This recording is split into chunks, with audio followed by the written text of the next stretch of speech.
Okay, so just so we're all clear, Sarah is now ready because she's got her snacks. So this was something we were discussing before it even started. She wanted to make sure she had enough time for ice cream. Have you guys got snacks for the?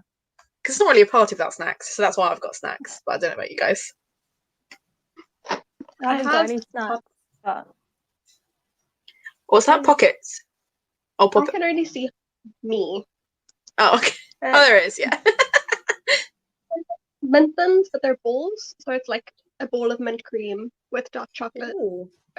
Very nice. I'm snackless because I just had dinner, but I've got my scented candle to create atmosphere. Okay, that's fine. Okay, good. Atmosphere is important. I've still got all my little munchkin pumpkins and obviously my happy Halloween.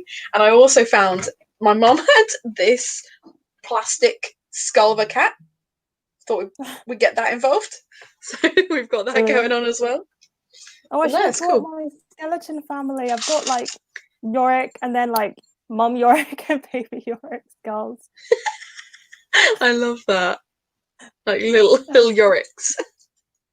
I mean, I appreciate that just for the Shakespeare reference, if nothing else. It had to happen. It had to happen. Had to happen. Speaking of which, have you started Hamnet yet? Is that on your... I don't know if that's on your TBR. Okay. I'm keeping it for December when I have my holiday because that's one that I want to like fully enjoy. Yeah. No, that's fair. No, the only reason I asked is because I saw obviously that you'd posted it on your Instagram, and I bought myself a whole bunch of books, and I was like, I know I've still got like a week of Gothtober, but I want to abandon it and just read all of these new ones. So I'm glad to see you've got more self-restraint than I do. That's good. But that's cool. So Sarah would like to know how everyone is. I am well. I'm sleepy, but I'm good. How are you guys? I'm also good. So originally when we spoke about this, because we don't turn our clocks back, so I didn't at all think about the fact that you guys would be turning your clocks back. So now I'm quite sleepy because it's 9 o'clock here and I'm a 100-year-old lady and it's bedtime. I love that. Oh, that's cute. Oh, okay. So Pixie's just saying that she was going to get dressed up, but she's got a headache, so she's taking it easy. That is the smartest move. We've got all dressed up so that we can just sit here and chat about Halloween and Gothic stuff. So don't worry, you're in good company with that. But Tish will be joining us at some point. I don't know where she is at the moment. I think she's putting her makeup together. And having seen the photo she sent us earlier, it's impressive. It's cool. But yeah, I don't know if you guys want to read for a little bit or if you want to just chat or whatever. Do you want to introduce costumes? That would make sense, wouldn't it? Yeah, that would make sense. Just as a maybe quick opener. Yeah, maybe. You're so much better at this than I am. I'm just like, guys, we're here. What more do you want from me? I've got here on time. Okay, Velvet Library. Kelly, what are you dressed as? What's your costume? I am a jack-o'-lantern. I had big plans. I wanted to be a deer because I have like sparkly antlers, and there is a Bobby's YouTube channel, which is my favorite YouTube channel. She has a makeup tutorial on how to do like deer makeup for Halloween, but then time was an issue. And then I spotted a little pumpkin, so I was like, but I don't actually know if you can see the orange, so I think I just have scary black shades. I think it depends on the light, because every now and then you'll turn and I'm like, oh, that is orange, but it's just tinted as opposed to full. We'd call it the Essex orange, but you don't look Essex orange. Thank goodness. What about you, Olivia? I am Miss Danvers, who is the current, icon in my life. I've got Rebecca here because, I love Rebecca as I am Miss Danvers. I think you're the only person who's ever called her an icon. I call her terrifying. I think she's genuinely the scariest. She is terrifying, but I love a good female villain like Miss Danvers, Queen Lavanna from Lunar Chronicles. Best friends with me, honestly. You like them evil. Exactly. I love that. No, that's cool.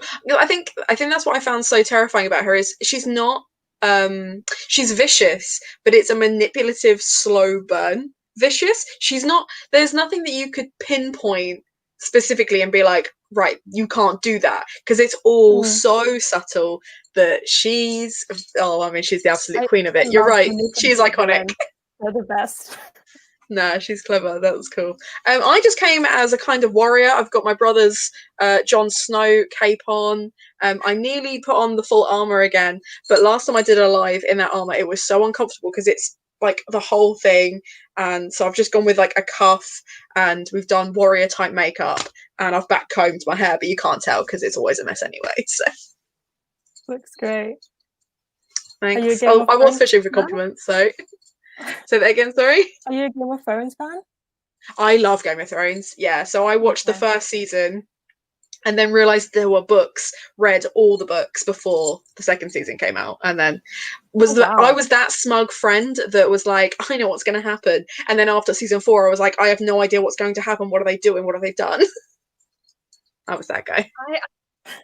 I started with the best intentions, and I was like, I think I had a chart of what books you should read before what season, and I stuck to it really heavily until I got to, I think, book 3, and I just couldn't push through anymore, but was desperate to carry on with the show. So then got all out of whack, and then eventually read both parts of book 3, but have never managed to finish book 4. They are intense. They're a lot, to be fair, so that's fair enough. I only did it out of sheer impatience. I was like, I'm not waiting this long for season 2. And also because when season 1 came out, and obviously it was HBO and Atlantic, there was no guarantee. Like, it wasn't massive yet. It wasn't really massive until season 3, because by season 3 it had like finally gained a massive following. So you didn't know if it was going to get cancelled or not. So I was like, right, I just want to get the most out of this as I can. But I have recently added that fever dream that was in the vampire quiz night. I've added that to my Goodreads TBR because I need to read that. His writing, but with vampires, I just think it's going to be very interesting. It probably will be. I still need to finish the Game of Thrones. Like, I read the first one and then watched the first season, but didn't watch any more because I was like, I'm going to finish the books. And I'm like halfway through book 2, but I just haven't gotten further. They're weird because, like, for me, I found that I hadn't read much in ages when I did read them, and I used to really, really love epic fantasies, and I think I just kind of devoured them because they're not difficult to read. Like, you don't need high levels of comprehension. So long as you don't mind that every other scene is fighty, stab, someone gets murdered, like, they're not overly complicated. It's all the kinds of stuff that you pick up. Oh, and that, like, he's played that game and this sort of thing. That it kind of builds over time, so I can see, yeah, they're quite chunky for what they are. So I think it can be most of the chunkiness, like, it just takes time and dedication, essentially. Yeah, I couldn't do it now. Like, I really struggle with books over 400 pages because I just by the time it gets there, I've lost interest. I'm not invested in the plot or the characters anymore. If it's taken me, like, if a book is like 600 pages and the first 200 pages are just kind of world building and getting to know the characters, and then the character goes on a quest, you've already lost me. Like, I don't care. Like, I've zoned out, because we were talking about that with Priory of the Orange Tree. I easily could have cut 200 pages from that, and I know that is a very controversial opinion, but I'm bringing it up because I know you agree with me. I agree. Yeah, I definitely agree. Kelly, have you read Priory of the Orange Tree? I haven't. I just had a moment of realization. This is the first time I've done a live show. That I should be wearing headphones because I'm assuming you guys are getting an echo of your sound into my mic. We're not at the moment. I put mine on just to kind of like avoid that, but if you want to put headphones on, you go right ahead. Yeah, I'm just worried that might start. No, you're absolutely fine. You're fine. Apparently Pixie was that friend when it came to Lord of the Rings. She read them all off, seen the first film, and then knew what was going to happen. I love that. I think sometimes you have to, like, I can't remember if it was San Diego or Stanford University, one of the big universities in America. We've lost Kelly completely now. One of the big universities in America did a study that showed if you know how something is going to end, you're more likely to enjoy it, regardless of the ending itself, because although there's still the anticipation that it's going to happen, you end up with more satisfaction because you kind of, yeah, if it's got like a cliffhanger. Yeah, Yeah, so I just think that's really cool. Okay, she's back. There we go. Cool. I was worried we'd lost you. Okay, I think my headphones are working. You're quieter now. Yeah, I can hear you, but you're much quieter than you were before. Oh, I'll try to speak louder. Okay, that's fine. So long as you're okay with that, that's fine. Oh, I gifted Sarah Priory for her birthday because she was complaining that she had too many books and she didn't want any more books, and we weren't allowed to buy her anything for her birthday. So I decided to be contrary and buy her the biggest book on her wish list. So I'm glad that she enjoyed it more than I did, because that could have been really awkward. I did enjoy it. I thought the story was epic. The fight scenes and stuff I thought were really, really clever. It was just, it could have been 200 pages shorter. Just 100 pages from the beginning and end. Didn't need them. Didn't need them. Yeah. So Yeah. yeah, and I did it as an audiobook. So the audiobook is like 27 hours. I'll be here all week. Like, yeah, it was intense. But so what's been your favourite book from Gothtober so far? That is a hard question. Oh, Tish, hello. Look at that makeup. You look incredible. Thank you. Oh, what an entrance. Sorry, I'm late. No, don't be silly. You're fine. All you've missed is us talking about Game of Thrones and Priory of the Orange Tree. So now I've just asked what your favourite book from Gothtober has been, what your favourite read was. I really liked A Good Girl's Guide to Murder is like the first one I read, and just because of all of the stuff that went on this month, I didn't get to read a lot. But that one was really good. I was really surprised because like YA thrillers can be kind of like predictable and just kind of not as fun because you know it's already going to happen. But that one was really interesting, and I really liked it. It was good. That's cool. What about you, Olivia? Wait, was Kelly going to say something? I didn't hear. I was just saying I loved Good Girls Guide to Murder. Yes, it was good. I've heard really good things, so I need to check it out. What about you then, Kelly? What was your favourite read of this month? I still haven't finished Dracula, but probably that. Oh, because reading hasn't happened this month at all. Kelly has just set up a Gothic fiction book club that she's going to set a Gothic and spooky read every month. There's a Discord for it, so remind me at the end of this to share all the info for that, because yeah, it's very cool. I love the fact that Dracula was the first pick because I love Dracula. I love Dracula as well. But yeah, first month, and I spectacularly failed to read our books. You've still got a few hours. You're fine. No, that's fair enough. Do you know what? Are you allowed to tell us what the book's going to be for next month? What your choice is for next month? Not good at this book club thing. I haven't decided. If you have any suggestions. I mean, do you want to go? Are you sticking with the classics, or do you want some modern Gothics as well? Modern is good too. One is good too. Okay, I'll have a think, because I was really happy with kind of some of the choices that I made that have like Gothic elements to them but aren't straight Gothic. So My Sister the Serial Killer and Uncle Montague's Tales of Terror were the two this month that I just absolutely loved. They both just gave me the heebie-jeebies and were genuinely terrifying at times. I was very, very impressed. So maybe one of those would be a good little Gothic mix-up for a modern read.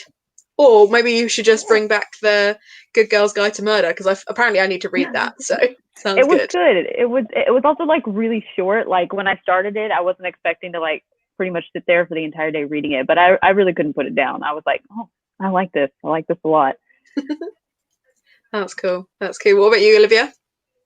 I'm gonna say The Water Cure by Sophie Mackintosh. It's a very atmospheric and airy book, so it's not particularly Gothic, but I think it's got the atmosphere that Gothic fiction usually brings. And it's focused on these women who are isolated on this island, and it was beautifully written and so intense. I loved it.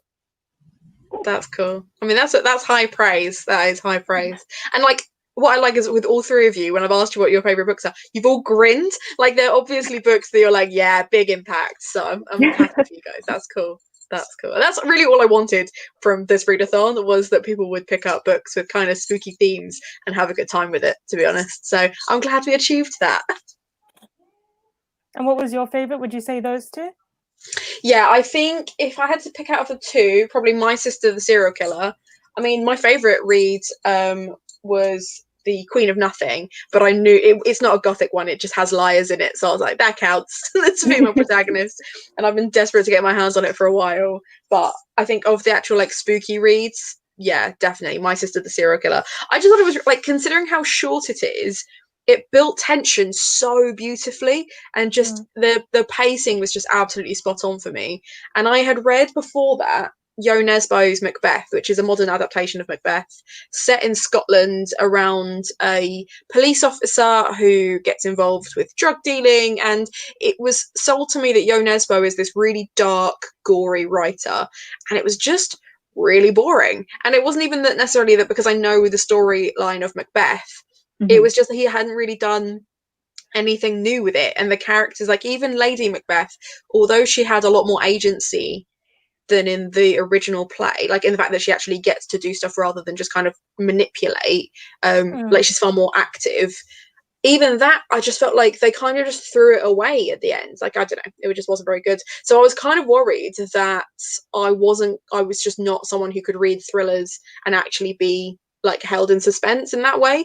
And then My Sister Serial Killer was like, no, Hannah, you can be scared if you want to be. Like, it's just got to be a good book.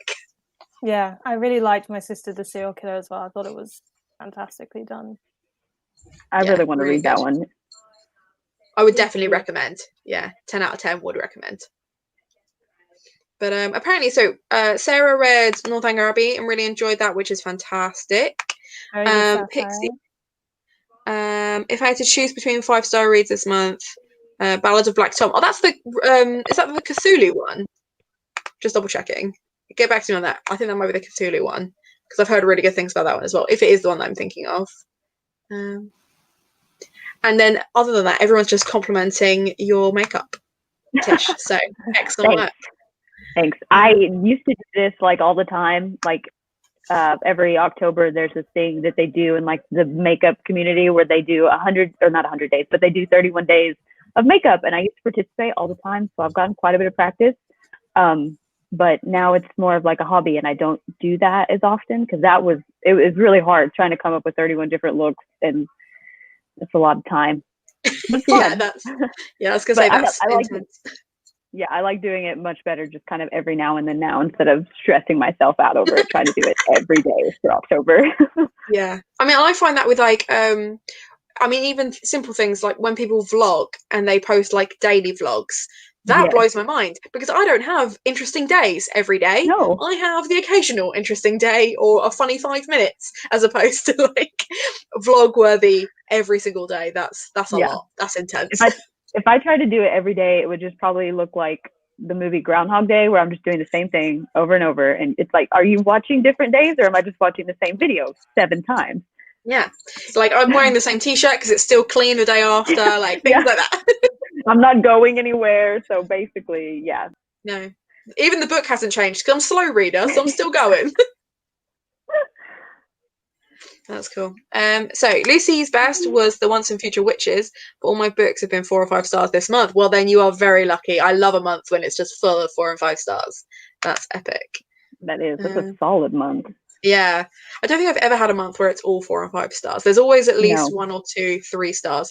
Although I did realize the other day that the reason I don't have many 2 or 1 stars in any of my reviews is because I don't bother. If it gets to the point where I'm like, this isn't going to be more than 3 stars, I'll just DNF. I'm like, no, don't need it.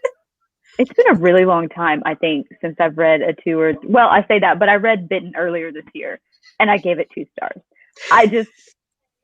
It was so rough. It was so rough. And like, I knew it was supposed to be kind of like, you know, a little bit on the like erotica side with the way it was kind of written with the werewolves, but I was just like, I can't do this. I can't.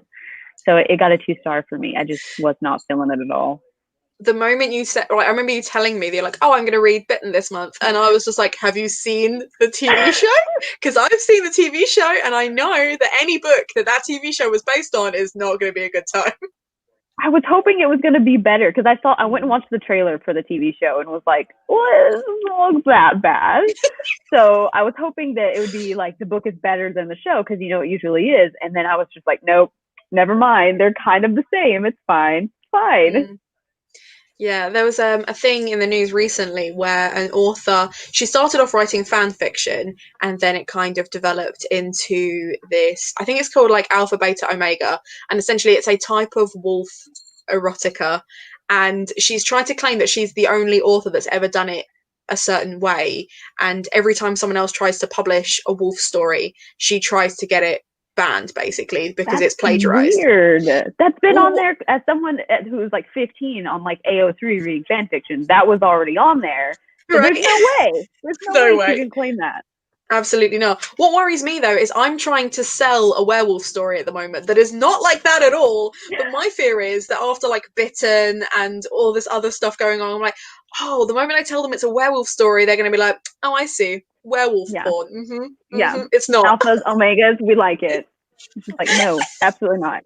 As soon as I see that, like when I like occasionally read fan fiction, as soon as I see it, I'm like, yeah, I'm gonna scroll. I can't do that. I can't. Not for me. No, too much. But yeah, I don't know what else to ask you guys because I've seen so much of you. Have you had like a favorite activity or live that we've done this month that you think that was good? We should do that again. I like the vampire ones because I learned some stuff and I found out that I knew a lot more than I thought I did. So that was fun. I was for very me. impressed with both of you. Both of you had so much vampire knowledge. Except for when it came to visuals, I was.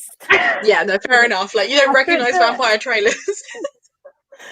But I did enjoy the quiz as well. Actually, I think that was probably one of my favorite things. Did either of you get a pumpkin or a watermelon to put out tonight and see if you can vampire it up? I have 2 pumpkins sitting on my porch right now. I didn't carve them just because I wanted them to last the whole month, but they're sitting there. I could do it. I might do it. It's going to be like, I'm going to leave them there. Y'all soak up the full moon energy, and I'll see you tomorrow as a vampire. So Kelly, what you missed was one of the questions was in the Balkans, they believe that a certain fruit or veg can be turned into a vampire if you leave it outside for 10 days. And the fruit is a watermelon. If you leave a watermelon outside for 10 days, they believe that it'll turn into a vampire. But it will also happen if you leave a pumpkin out on a full moon. So we were all like, right, we're getting watermelons, we're getting pumpkins, they're going outside. I'm really hoping that if I leave mine out, like, could you imagine this tiny baby vampire? It'd be so cute. It would be so cute. Like, why a watermelon? That's the least freaky fruit. Right? I have no idea. I think because when they rot, they kind of concave and they like bleed a little bit because obviously they've got like all that red juice in it, and they were just really creeped out by it. I think that's it. But it's gross. The things that people came up with back in the day is just like, what? Like who thought of that? Who was like, you're right. That's going to be a vampire tomorrow. You just watch. You just wait. Yeah, it was definitely like a fear tactic. It was like, oh, don't leave it outside. It'll turn into a vampire. Don't do it. What about you, Olivia? What was your favourite bit? Oh, it was also the vampire quiz. I really enjoyed that. That's cool. Did you get to join in any of the other like little bits, Kelly? I know that your time difference has been in the way sometimes. Yeah, the only one that I got to watch was I can't even call it a read in your chat with Ashley. Because time difference and work and just my life this month, like I've done nothing October-y or Halloween-y. It's been like it's my favorite month of the year, and I feel like I haven't celebrated it at all. No, that's fair. Like, it's been a weird one because I feel like, especially coming off the back of like a lockdown as well, October has just been really weird because you can't really go anywhere or do any of the things that you would do normally, but also work feels more intense, so you end up just kind of compensating. So that's fair enough. Are you going to continue your Halloweeny vibes into November maybe and just carry on and pretend? Or are you moving? Is it straight onto Christmas tomorrow? What's happening? Yes, I'm that person. I'm like midnight on October 31st and it's Christmas season. Yeah, fair. That's fair. So I'm just having a look at some more of the comments. So we have people that really enjoyed the murder mystery, which I'm really grateful for, because I think that was the live that I put the most effort into because I planned 2 whole murders and then we actually only got to do 1, but that was fine. And it was kind of. So I say, what were you saying? Sorry. It means you have another one for next year. That's true. I mean, I'll probably end up writing another one because it was really good fun. But it was just really funny. So, like, it was essentially like 20 questions meets battleships. So Sian had to find a square with a clue in it, and then kind of I would give her, like, she could ask a question, or I would give her like a little bit of information, and she could narrow it down which suspects she wanted to know more about. And she completely disregarded one of the suspects, which would have given her loads of information, but because she was like, they didn't do it, I don't need to know about them. I was like, I've written this whole story for them. Can you please ask me some more questions? So that was kind of fun, but that was a good one. But yeah, no, you're right. The live readings, the only ones that I actually read during were the Rebecca one that I did with Kira and Jessica, and the very first one with Keris. And that's only because Keris was like, "Oh, we should probably read," and I was like, "Yeah, you're right. let's do some reading." Everyone else, I've just been like, "Oh, I don't get to chat to you guys very often, so let's just hang out." So I apologize for being easily distracted. Speaking of Rebecca, did you guys watch the movie on Netflix? Yeah. I haven't yet, but I've heard really good things. It was really good. I also thought it was pretty good. It wasn't as bad as I was expecting from what I was hearing. Yeah. So I feel like that helped me enjoy it more. Like, I didn't agree with everything, but I thought it was pretty good. Yeah. What were you worried about? What had you heard? I just heard a lot of people, especially people who'd seen the previous one, the Hitchcock version, just being like, "Oh, it didn't capture the atmosphere right," and I kind of agree that it comes across more as a Gothic romance in the film rather than a Gothic thriller. So there is that aspect to it, but as a film, I thought it was pretty good. Yeah, I think that's what bothered me the most, was how heavy the romance was, because I was like thinking back, because it's been a while since I've read the book, and I was like, I don't remember there being this heavy emphasis on. It was more of just like a companionship versus an actual romance, and so I was kind of like really thrown off with that. But other than that, I thought it was okay. Though the actress that played Mrs. Danvers did phenomenal. Yeah, she was amazing. Hence why I'm very in love with her. No, that's cool. Yeah, because I read Rebecca for the first time. I know I couldn't believe it either, but I read it for the first time this month, and yeah, I agree. I can't really imagine it romantically, because her relationship with him, she's looking for escapism, and so is he. Like, it's just a kind of mutual understanding as opposed to romance, which a lot of marriages of the time were. Like, they weren't necessarily romantic. People still weren't marrying 100% for love. They were kind of marrying for gain, or kind of that mutual companionship. But I guess Hollywood really likes kind of romanticizing the whole thing and being like, people have always married for love. It's a completely normal thing to do. And it's just like, you're just like, no. I also feel like it's a pretty big theme, especially if it's going to be like on Netflix, for them to just up the romance anyway. I think their idea is just that, oh, well, people, especially when it comes to book adaptations, is that, well, for people who haven't read the book, we've got to give them a reason to watch this. So we're just going to lay in thick to the romance so that it appeals to everyone. But then everyone who's read the book, they're like, no, don't do that, because now it doesn't appeal to me anymore. Yeah. I watched it with some people who hadn't read the book, and it was very interesting because they liked it more. And I think that makes a lot of sense. But hopefully they won't be disappointed if they then go and read Rebecca. The book. The book's going to be very slow in comparison. But yeah, have you seen there was a poster that came out for like another Gothic thriller, but they've done it as a kind of, like, the poster makes it look like it's going to be like a period drama romance, because like, is it with the man, like the woman, like they're in reverse positions and he's against the wall? Yeah.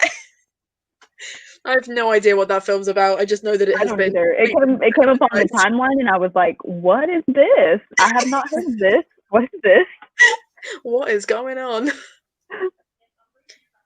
So it's the 1997 one. That's not the Hitchcock one, is it? Or is that another one? I always think Hitchcock's older than that. Yeah, I'm not knowledgeable enough to know for sure. Fair enough. Maybe she will tell us if we wait. Yeah, let me know, Sarah. But yeah, the trailer for Rebecca made it seem too fast-paced, which is just not the right vibe. It isn't, because the whole point is that she's being systematically gaslit and bullied by the people that are around her. That doesn't happen overnight. It's the same issue with like all the Beauty and the Beast adaptations that have Beauty falling in love with the Beast the day after she gets there. That's not how that works.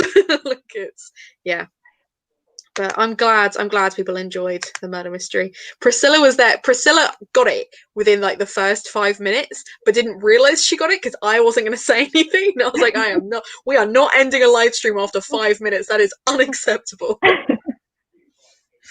no, that's cool.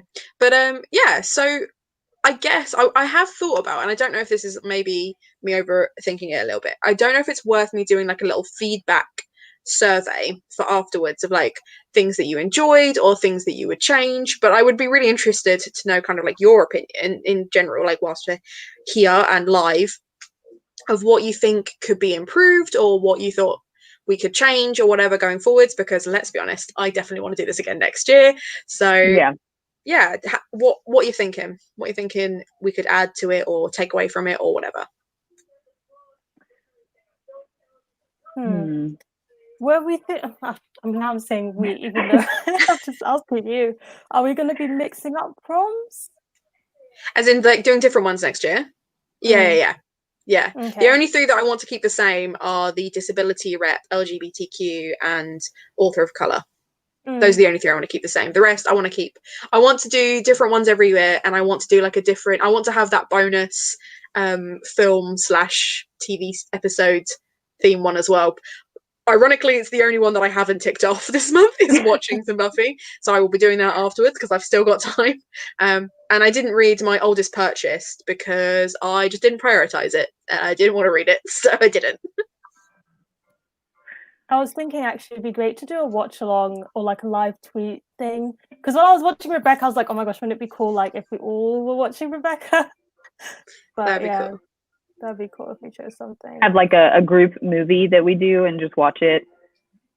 That would be really fun, actually. Yeah, I'd like that. It would hold me accountable for not watching my episode, so that'd be cool. I really like that. Is it worth maybe doing, because I think people have done that via like Discords and things like that, but we could do it as like an unlisted YouTube thing as well. Because my only thought is obviously if we can do it as a live, so we can either do like a live kind of watch along, or we can watch it and then do like a live afterwards where we discuss it and then kind of share our thoughts that way. So there are loads of opportunities there. Now that'd be really cool. I like that idea. The only reason I guess I didn't do the Rebecca one this year is obviously Kira and Jessica were doing the Rebecca along. Yeah, which is where they Rebecca. Yeah, so I guess we'd have to pick something not a little bit older, but maybe something that's I like that idea. I like that idea. Cool. I'm making a note of that. What other ideas of yours can I steal for this readathon? Make a note of that. Right. Watch. Did you think it lacked a Discord? Do you think it would have been a bit easier if it had a Discord? Because I put a poll out saying, was it worth doing one back in April? And people voted for Twitter. But I've just seen so many readathons have a Discord as well to kind of keep stuff organized. I wasn't sure if that was worth it, but I don't know what you guys think. I mean, I don't think it would like hurt, but for me, because I've been involved in several that do have Discords, I kind of forget about it just because I don't use it as often as Twitter. And so it kind of just like all my notifications just kind of rack up and then I'm like, oh yeah, there's a Discord there. But Twitter works just fine for me just because it's what I use the most out of everything. But I don't think it would be bad to have one in case people do prefer that better.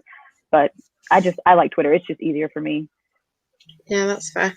What about you, Kelly? Because you've got your book club is on Discord and then you've got it on Twitter as well. Which do you find easier to kind of engage people with? Yet again, my book club management skills haven't done a whole lot on either of them. But as like a member of other people's book clubs, honestly, the Discord gets really overwhelming. Like I'm in so many Discord servers now that, like as Tish said, I'll just go on and have so many notifications that I kind of just open all the chats to clear them. But I don't So like I had tweet notifications on for Gothtober so that I knew when things were happening. So like I got all of the updates there, but then I haven't seen any updates for like any of the other readathons or book clubs that I'm part of on Discord because I just can't keep up with the Discord notifications. Yeah, that's fair enough. Yeah, for me, No, that's that. I think that's a really good point. As a member. Yeah. No, I think you're right because like I've got a whole bunch of Discords that I'm part of. They're not necessarily book clubs, but like read-alongs or themed like readathons and things like that I've just muted because I just don't engage unless it's the specific month or it's a specific book. I just don't engage with them. But I also know that I'm notoriously bad for engaging unless it's right in front of me anyway. So yeah. What are your thoughts, Olivia? Oh, go ahead. Sorry, no. What did you say, Tish? Oh, I was going to say that on Twitter, because they have the post notifications, that also makes it super easy to kind of keep everything. Because if I have them all turned on for all of the books that I'm doing, it's just easier to be like, okay, this one posted, instead of like the Discord where it's kind of just like all together, and I'm just like, I don't know who's who. So I do like that feature there too. I like their lists feature, so I can put like if I'm doing readathons and stuff, I can organize them all into one list. So then I just look at those tweets, and it's just there if when I'm ready to engage with it, as opposed to just constantly, I have no idea what's going on. Yeah. But yeah, so sorry, Olivia, what were your thoughts on that? Well, I ditched Discord altogether this year. At the beginning of the year, I was narrowing down the social medias that I'm on to become less overwhelmed, and Discord was one of the first ones to go, admittedly, just because I never really went on to check it, and yeah, that's fair enough. I think like they're completely valuable points. Like my fear was I didn't want to, because it was a selfish reason for not using it. I'd kind of put it on Twitter, like I said, as a poll anyway. And obviously people on Twitter are going to choose to have it on Twitter because that's where they're engaging anyway. I didn't put it on Discord because I was like selfishly, even not necessarily from the overwhelming part, although that is like, I think all three of you are completely right. It is incredibly overwhelming. For me, it was just laziness. I was just like, if it's all there and ready on Twitter where I am already, then that's where I'm going to keep it. And also I can schedule stuff via Hootsuite, so it's much easier to kind of manage it when I'm working during the week and stuff like that. So that's fair enough. I just didn't want you guys to think that it wouldn't be an option. If you go, oh yeah, Discord's amazing, then that's something we could have done. But no, I think you're right. If it gets to the point where it's just overwhelming you and it's just another thread that you're not going to pay attention to because you've had to mute every single one, like then what's the point? Or if it's your first one, like what I loved was how many people that were engaging with Gothtober that said Gothtober was the first readathon they were trying, because there were no like hard and fast rules. Like you didn't have to read every prompt, and we weren't tracking pages or anything like that. So all those things that have overwhelmed people or stressed people out in the past weren't there for this readathon. That's fantastic, and I want to maintain that. I don't want this to be a stressful readathon for anyone except me, because I live to be stressed, so it's fine. That's what I liked about it the most, because I do, just because of the way I am, I'm just like, it feels like a lot of pressure, even though it's supposed to be for fun. But when there starts to be a ton of rules and a ton of things, and it's got to be strictly in the lines, I'm just like, I feel like this isn't fun anymore. It kind of feels like homework, and I'm just picking books for it. Yeah. It feels like homework and hard work as well, especially when it gets competitive, when people are tracking pages. And I feel like there's a lot of elitism in reading anyway, with people saying like graphic novels aren't real reading or audiobooks aren't real reading. I would have read 2 books without audiobooks this month, so it is real reading. Let me count that. I don't care. But yeah, and I have to admit, I was kind of happy we didn't have a group book, because I'm predominantly a mood reader, and I always make a TBR, but for Gothtober, I was at one point like, okay, I need to chuck my TBR out the window, and I could just do it like that. And I had to just read things for uni, and half of the books that fulfilled prompts were books for uni. That's how open these prompts were. So I was kind of glad that there was no like real pressure, like you have to read this by this time. And I was able to just chill. Yeah, I like that. So no set reads next year either. We'll do a group watch along, but not a group read along, I think, and keep that nice and easy. Because you're right, like I make a list, but I really enjoy throwing that list away. The reason that I really like that there wasn't a group book is I find when there are group books for readathons, they're normally new releases, which makes sense because it's a thing that everyone's excited about. But books in South Africa normally come out like 2 to 3 months behind the US or the UK. So anytime people are all excited about a new release, I'm like, oh, I have to wait 3 months to read it or buy the ebook, which I don't really want to do. Yeah, I really like that there wasn't a good book as well. Yeah, true. I mean, that's a really good point. And the other thing is, if you're a European, or if English isn't your first language, but the book we choose is predominantly printed in English, that you're already not able to join in because you can't. I mean, if the translation thing is one thing, because I know that obviously Sarah has a really nice mix of English books and German books because she can speak both languages. But I know for a fact that if she could find more German booktubers to do talk about German books with, she would. Right. Because we've talked about it before. So I think sometimes when there's a group book, yeah, there's an accessibility issue, because even just from buying the book and getting it, things like that can be an issue. Not everyone can afford to buy a new book every month. And then obviously, yeah, the language barrier and things like that. So I don't know why I'm talking myself out of this. We're not going to do a group book, but I think these are all really I just like having the conversation. I think it's really fascinating but yeah, whereas a watch along, yeah, I think if we choose the right thing and it is accessible, is either via Amazon Prime, Hulu, or Netflix, it should make life a lot easier. Yeah, you can do those Netflix parties too. So everybody can watch it together, and then we can just do a live after it's over, and I'll talk about it if we have to kind of split it into two things.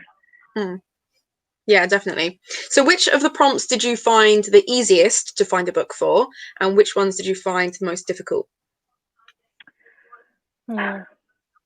Well, the one with red on the cover, I have several books that have red. I don't know if that's just a thing that I'm drawn to, where I just get a lot of books with red on the cover, but that wasn't hard. The Liars, because most of the books I did were all of them. I think every one I picked out actually had a main character that was a liar, or that was a huge theme. So I was like, we're good. We're solid on that prompt. And I think the Bones too, because I have several books with bones on the cover as well. So those are probably the easiest for me. That's cool. What about you, Olivia? I found red. I think live. Oh, go ahead, Kelly. I found red simultaneously really easy and really difficult, because I had lots of books that had red on the cover, but they all just seemed not risky enough. Yeah. That I didn't want to read them as my Gothtober book. That's fair enough. I think, yeah, you've got to find the balance then. It's well, I have loads, but they're not what I want to read. So it's really interesting. Pixie just said that she had the exact opposite issue, that she struggled with Lies and Bones. They were tricky. That's fair enough. I feel like that says something about me. All my books have lies and bones. What does that mean? You're a fan of Dark Academia. We already knew this. This is true.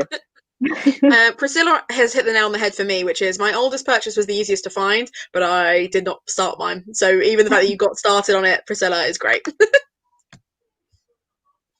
So yeah, Olivia, what was your favourite and your least favourite? The easiest one was probably Foreign Country. I had multiple ones I could use for that, but I didn't manage to get to 2 prompts, and one of them was Dark Academia, just because I was kind of just going through my reading list for uni, more or less, and Dark Academia sadly did not come up, even though that was my favourite prompt. I was so excited. Yeah, it was super vague. We should do it. I think when we come up with the prompts for next year, we should do maybe a Dark Academia related prompt, but not necessarily call it Dark Academia. We'll find something that's related to that. Because I think when I first picked it, I was like, oh, everyone is talking about Dark Academia at the moment, so we should definitely use that. And then the closer it got to the thing, and obviously Tish did 2 or 3 videos about the Dark Academia aesthetic and your book choices and stuff, and I was like, I have just taken this massive genre and tried to narrow it down into one prompt. So, because I read The Raven Boys for my Dark Academia, and I'm not going to lie, Olivia, it was a little bit because I knew it was one of your faves, so I was like, we'll take that off. I feel honoured. Yeah, but then if you look at so that's Dark Academia, but then you've got The Secret by Donna Tartt. That is a completely different book, and yet they're in the same genre. So right, I feel like we can do maybe something college based or whatever. So if it's still Dark Academia, we just won't call it Dark Academia. Right. But yeah, no, that's fair enough. So Sarah's asked which ones what? Oh, which Dark Academia books that Pixie was talking about. Okay. I got confused then. having chats without us, guys, and by without us I mean me, because I wasn't paying attention. Unacceptable. So what kind of, I guess the reason I'm asking for like favorites and least favorites is thinking about prompts going in for next year, because obviously a color one is always really, really easy, and having like the Gothic fiction themed prompts, I liked they were themed rather than you specifically had to find a Gothic fiction book to fit those prompts. Because I read, for my disability rep, I read Get a Life, Chloe Brown, which is not Gothic in the slightest. It is a comedy romance. I was genuinely laughing out loud to the point that I had to explain every joke to my brother who was in the room with me. And a couple of times the jokes were like about sexy time stuff, and I was like, just trust me, it was funny. Just I left it there. But it is not a Gothic book at all. But it was a really nice like palette cleanser. I gave it 5 stars. So it's not fair to me to call it a palette cleanser. But going from like spooky read, palette cleanser, spooky read, it kind of gave me the break that I needed to then actually enjoy the spooky reads that came afterwards. Right. So I think, yeah, I liked that rather than heavy Gothic the whole way through. I think also. But I don't know what you guys think. What do you think about like challenges? Like, I know a few readathons do like Instagram challenges where they take like pictures and stuff. What do you think about that? Like, obviously we don't have to do like a ton of them, but do you think it would be kind of cool to do like a couple to kind of like maybe match the prompt? Like if you did something like Dark Academia, that would be super easy to just like pull a blazer out of something and be like, here's a picture to match with the book that I'm reading for the month or something like that. I like that idea. The only reason I didn't, and I'd be really interested to know what you, Olivia and Kelly, think of this as well. The only reason I didn't is because there is Inktober that is at the same time, and sometimes they do like a witchy Gothtober hashtag with it. So I kind of, the only reason I avoided it is I thought, well, if it's reading, I'll focus it on the reading rather than like the challenge with like a Gothtober type thing, because then it's going to get confused between the two, and I'll end up sharing stuff where people are like, that's got nothing to do with whatever it is you're talking about. Right. So I guess if we did, we 100% could, but we would just need to come up with like a different hashtag or challenge name for it so that people could then engage with it. But I love that idea. That's really cool. But yeah, what do you think, Kelly? Yeah, I mean, I love Instagram challenges. And apart from this year when I did nothing, like doing Instagram content for October is always my favorite. So I think that would be a lot of fun. That's cool. You gotta stop beating yourself up about not engaging with it this year. Like, you're completely allowed to have not engaged with it this year. No one is judging you for that. Like, that is this went up this afternoon. I've not done anything Halloween-y all month. This is literally just half the books I read weren't even spooky. They were like 4 out of 10. Like, you're fine. So not to worry. What about you, Olivia? Yeah, I'd definitely be down to that. I love Bookstagram, so I'd be very happy to help, like monitoring and running and resharing pictures for Instagram. Yeah, I'd really like that. Your photography stuff with your Bookstagram and the stuff that you post for your blog is absolutely incredible. I love the fact that you adapt it so that you're in it and like you have all your spreads and stuff. It's so creative. I love that. Thank you. That's all right. But yeah, no, that's cool. They're cool. But yeah, no, cool. Okay, so I don't know what I was going to ask. I had a question that's related to the Instagram thing, but now I've completely forgotten. Not many people engaged. There was 3 or 4 people that engaged on Instagram with Gothtober. So I've curated that all into a highlight on mine. It might be worth me setting up, because we've got the Gothtober Gmail account, setting up an actual Gothtober Instagram for it, so that it's like, and then it's shared between the 3 of us, because I can give you guys the details to that, same way as I did with the Twitter. Because I think that's something I said to Olivia the other day when we were after the live, was obviously where I've hosted all the things, mainly because I thought it'd be easier. I feel like it hasn't really been shared. Like, I don't want you to think that you don't deserve to have it on your channel. Gothtober is on mine, kind of thing. It was more just a case of, I was like, oh, if I'm the one that has to like get ready and get the link sorted, that just makes life so much easier for you guys. Yeah. But I think next year we'll share it out a little bit more, because we'll know in advance what sort of things we want to do and when they're going to be. I think I was really flexible with it this year, mainly because I feel like the more flexible I was with it, the more if something went wrong, it wasn't the end of the world. Like, not that it would have been, but just because then the pressure's on my shoulders. I'm not very good at delegating, so I'm making sure that like everyone gets like a fair shot at it. so that we kind of share it out will work better next year, I think. If you guys are happy with hosting stuff on your channels as well. Oh yeah. Yeah. Cool. It also means the timings will change because it won't be 7 o'clock in the evening every time, because it won't be me trying to work it around work and stuff. But no, that's cool. All right. Well, maybe we should actually, speaking of which, we need to do the giveaway that I started. I've got a little cauldron here full of all the people that have entered it. So that was like, speaking of the challenges, it was really cool that people shared the photos of their scavenger hunt on both Twitter and Instagram. So we have a really nice mix, and it was just really cool, especially because I was so worried that it was going to be just kind of the same 4 or 5 books in every challenge. I don't think we had a single book that was repeated, except for maybe Ninth House came up a couple of times for Snake. Yes. Which, fair enough, it has a giant It's snake. super popular. Yeah, exactly. So yeah, I've got, I don't even know how many I've got in here. I've been adding them all month, but we had some more ads to the list today. So I'm just gonna have a quick check of the Twitter to see if anyone else has messaged since then. But I'm excited. I haven't done like a proper scavenger hunt on my channel ever before, so this is like the first time.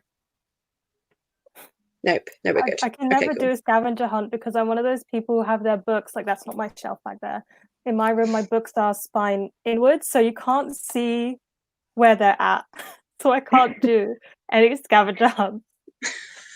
That's fair enough. That's fair enough. Okay. So we have 5. There are 5 boxes because again, I felt bad if there was only like one prize, but I'm hoping that if we do another one next year, I'm looking to get a license with Gardeners, who are a book distributor, so I'll actually be able to have books in the giveaway as well as just notebooks and stuff. So if I just grab this one, this will have all the stuff in it. So we have a whole box of goodies there. We've got sweets, we've got bookmarks, we've got notebooks, we've got cute like jewelry and stuff that my mum has sourced from her jewelry company, and we've got like washi tape and all sorts of things. So yeah, a nice, worthy, I think, of a giveaway. I didn't want it to just be like one casual little item.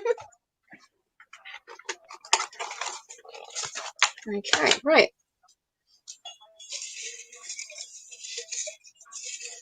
The first name I've pulled out then is Danny is Frank, at Danny is Frank. So I'm just going to put there so you can see who that is.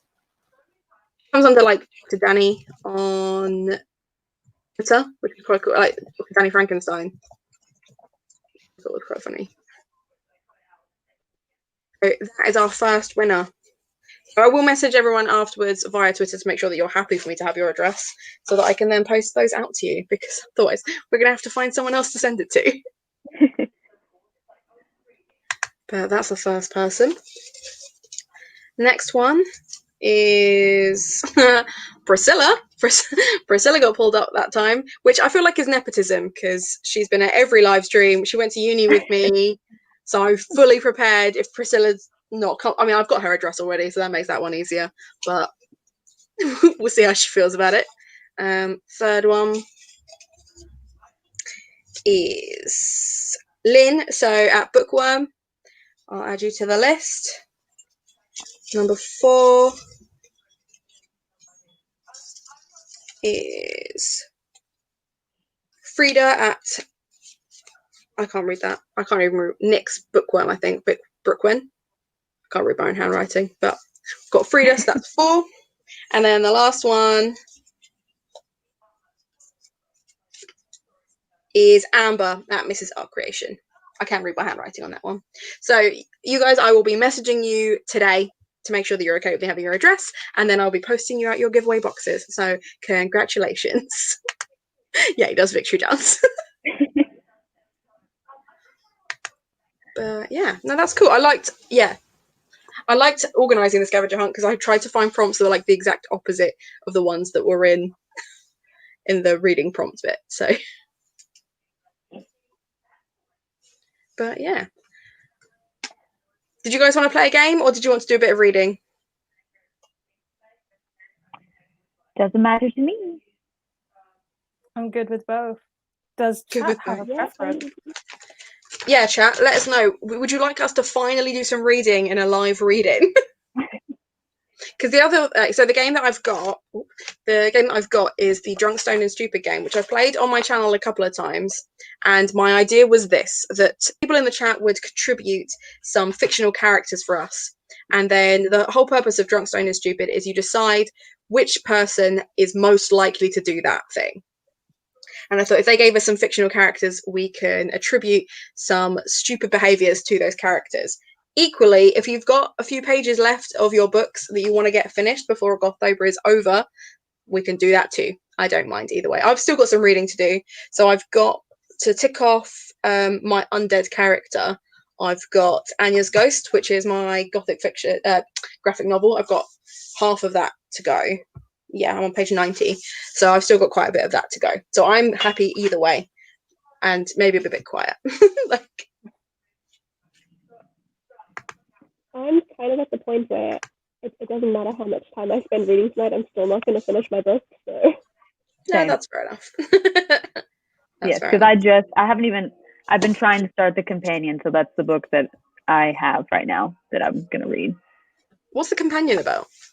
I don't really know, because I saw the cover and I kind of wanted to go into it not knowing a ton about it. But from what it sounds like is a girl gets adopted into a family as a companion for their daughter. And then like a bunch of weird, creepy family secrets and all this like unraveling starts to ensue. So that's as much as I know about it. But it sounds really cool and I'm excited. Fair enough. Fair enough. So, Olivia, you mentioned you had a couple of books left over that were your Dark Academia books. Which ones were they?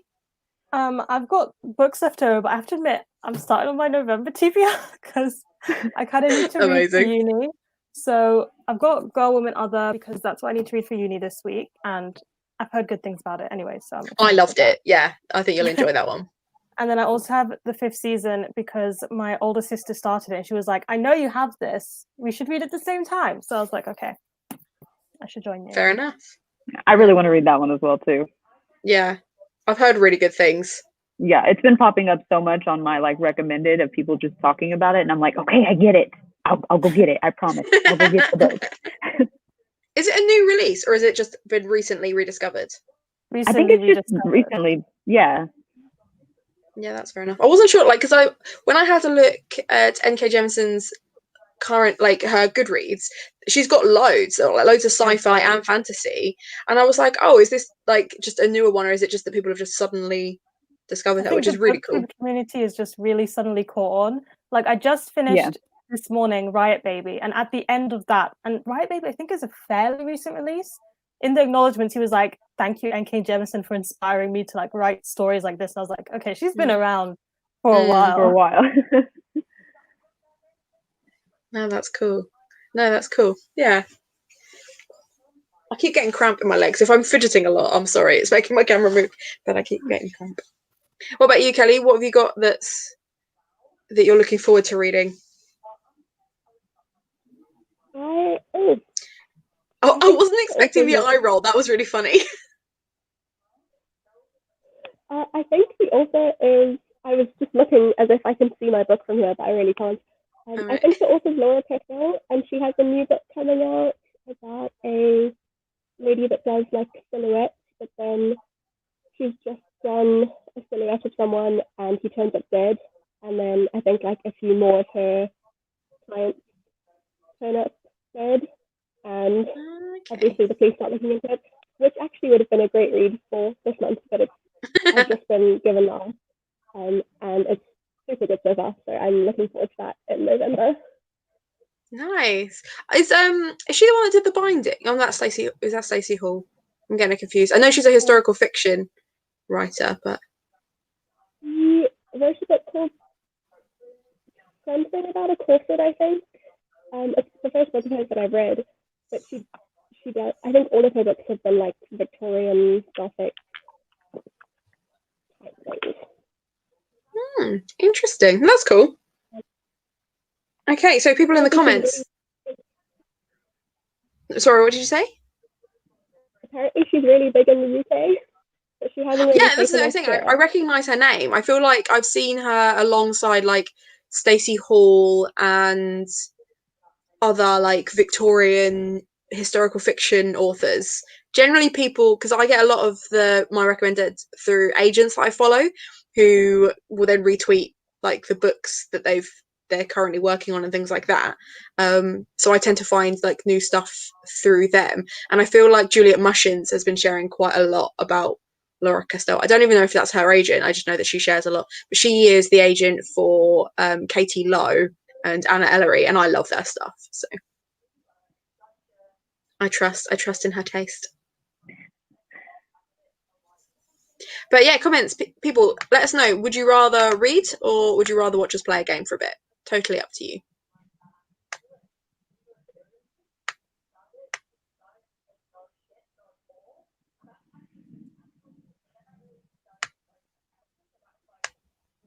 I'm just sat here. Also, if you're wondering what I'm munching, I've already started eating that muffin that I made earlier.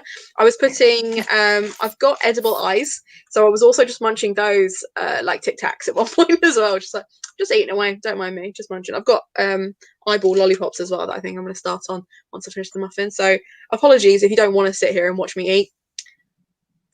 Oh, go Yeah, for I'm it. hungry. I should probably Okay, light Sarah my voted candle and game. get all like cozy back. Yeah. I'm gonna put on some Halloween ambiance in my background right now. I've become so obsessed with the videos on YouTube of like different rooms and different themes of all those ambiances, and I'm just like, I've got a whole playlist now, and I was like, yep, never reading to anything else.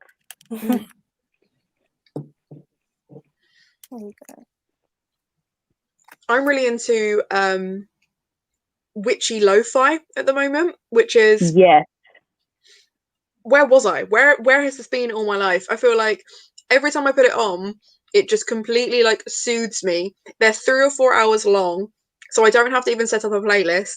It just like the other day we had a thunderstorm, and I'm on the 4th floor, so everything feels really loud up here anyway. And the rain was like beating against my window, and I had the lo-fi on anyway because I was doing some work, and I was like, this is how I want to spend all of my life, listening to lo-fi and the rain. This is incredible. Yes, it's perfect. Loved it.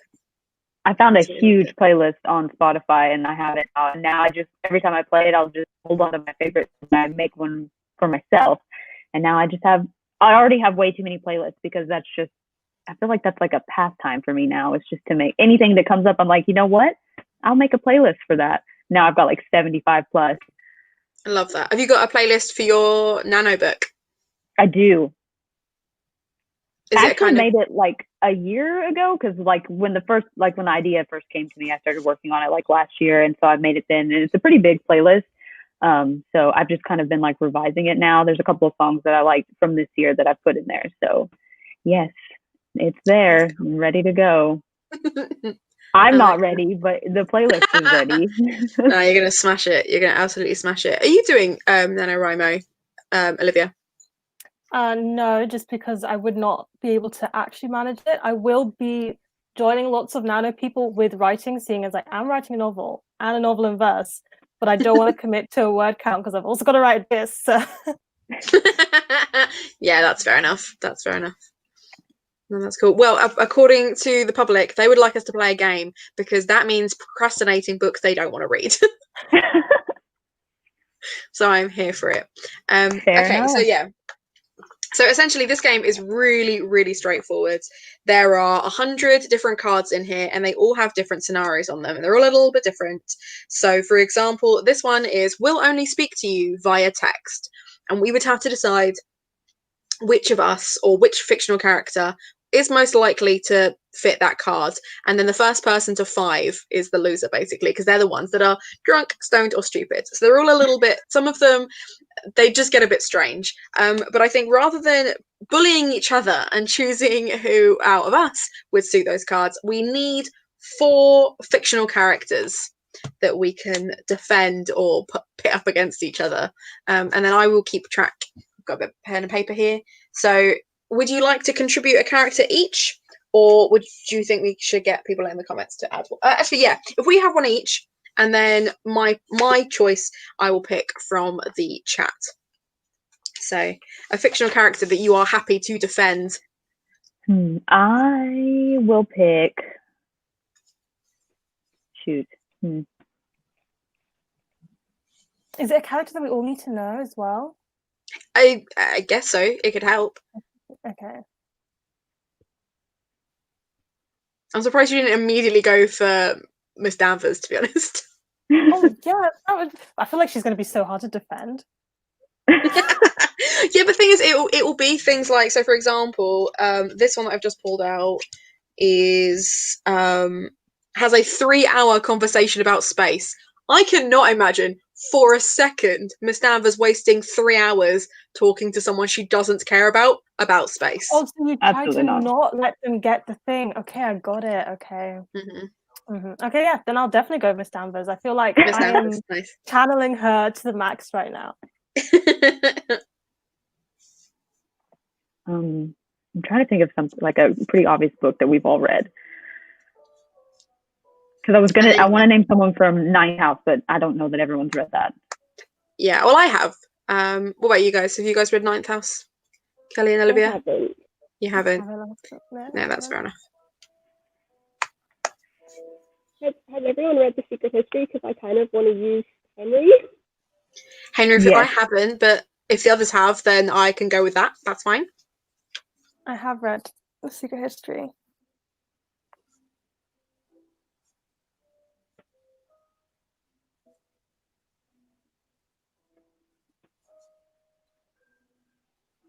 Oh my gosh. Someone said Feyre. Yeah, that's immediate. I was like, yeah, let's go with that one. I do like the idea of Spike from Buffy, though. Spike or Feyre. I feel like Spike is going to be a funnier choice because the moment it says anything alcohol related, I'll be like, yeah, just give it a Spike. Yeah, well, I'm then going with Spike. I'll pick Feyre because I haven't picked one, so we'll go with Feyre. Cool. Spike and Feyre.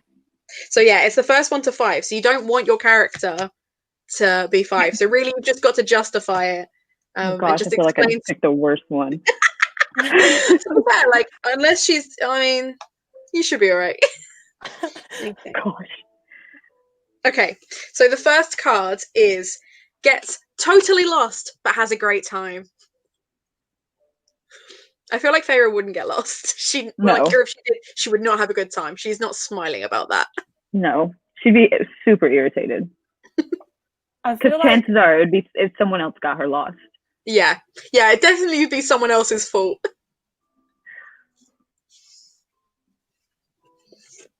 What about Mrs. Danvers? I feel like the idea is Spike. I kind of agree here as well. It's the great time bit.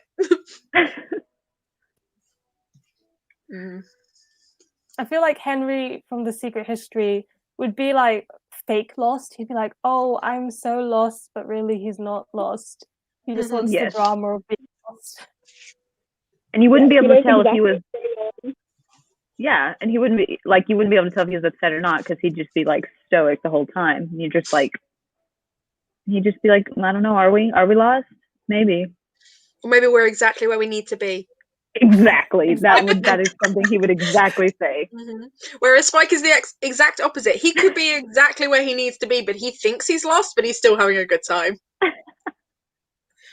There's an episode where he, like, kidnaps Willow, and Buffy, like, spends the entire time, like, trying to, like, get it out of him where it is, and he's like, oh, I bet they're just, like, at the factory, and he's like, I'm not that predictable. He's 100% that predictable, and he would get lost. So yeah, okay, I'm gonna give that one to Spike. Spike is already losing with 1 point. Okay. The next card.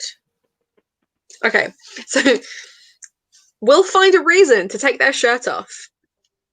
Miss Danvers would never. Unless Rebecca was right there. And she'd be like, right. She'd find an excuse to embarrass the narrator and make them take their clothes off, but it would never be her. It would never be her. What about Henry? Is Henry the kind? I don't think so. No? Sorry, did you say about Feyre? She's only taking her shirt off if Rhysand is there. That's the only reason. Other than that, I don't think she would. No. Whereas Spike is shirtless for like 80% of season 6, so I can feel myself He's losing doing this so game well. already. Oh, all right. Another point to Spike. Okay, let's try. That every young adult, like classic young adult books, there was always shirtless scenes. Yeah. Flashback. I think Taylor Lautner was contracted to take his shirt off for so much of the film that now it's embarrassing if people take their shirts off in films. Like it's too much. You know what's shocking though was that he was 17. Like he had to bulk up at 17. I know. That's so sad. I know. He was in, so there's a TV series called Cuckoo, which had Greg Davis. I think Greg Davis, who's a comedian, wrote and directed it. And basically the first season is Greg Davis is a dad whose daughter comes home with Andy Samberg. And he's this really like stereotypical hippie yogi type guy, very American in a very British middle class family basically, and the daughter is desperately in love with him, but obviously the rest of her family are just like, who is this guy, what has he drugged you with? Like it was very strange. But Andy Samberg didn't commit to more than 2 seasons, so in the 3rd season his son turns up, and his son is played by Taylor Lautner. And if you can just imagine Taylor Lautner in a very traditional British sitcom just being strange. Oh, it was amazing. Loved it. 10 out of 10. He's a very good comedic actor. He is funny. I really liked him in Valentine's Day when him and Taylor Swift were like together at the time. Like them playing just the dumb couple so in love was so funny. Yeah, he's got the comedic timing down. Okay, this one I can always guarantee Spike is not going to win because I just can't see it. So Yay. This person orders a frappuccino with extra whip. Who's going to have a pretentious coffee order? Is it Henry? I feel like Henry. I feel like Henry would be the opposite kind of pretentious, where he'd be like, I only drink my coffee black with no sugar so that I can like appreciate the... But is that just when there's other people around though? True. If it's because like I will order a chai latte if there are other people around, but if it is just me, we are getting an extra large hot chocolate with marshmallows and whipped cream. I don't know if Sarah would do that. People are saying Henry. I feel like he would. The only reason I feel like he would is because he can be kind of extra in general sometimes. And so I feel like if that was his drink of choice, he would definitely be like, yes, put a little bit more. Just a little bit more. Okay, we're giving him the point. Sorry, Gilly. Okay, next one. Some of these don't make any sense to me. Okay. Possesses superhuman bullshit abilities.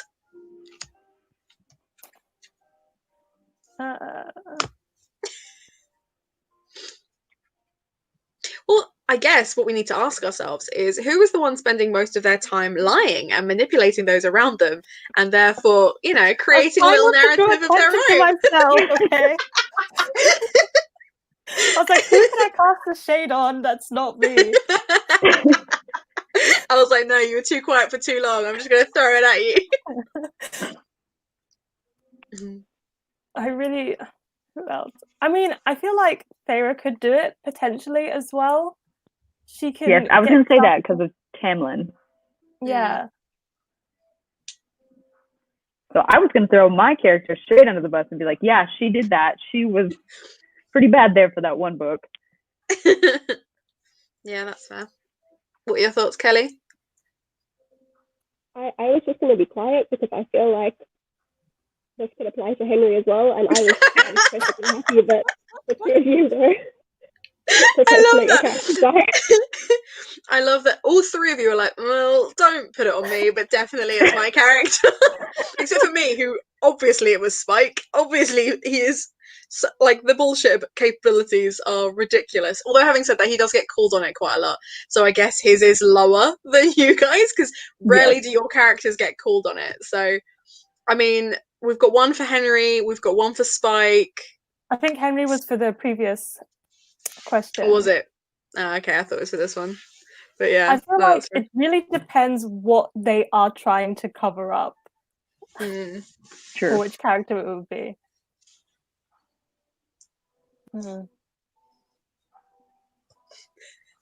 See, this is why I like that. You got to, like, kind of, like, debate it out, but...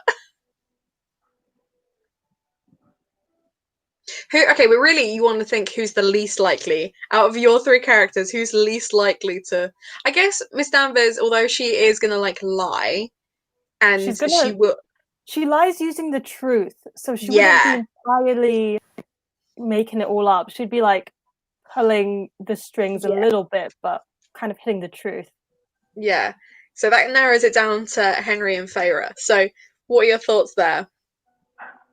I feel like Feyre doesn't lie a lot, though. It's kind of like just in that one specific situation that she was in. And then, like, once she got out of it, she didn't really need to do it again because she was in a whole other environment that didn't require her to lie.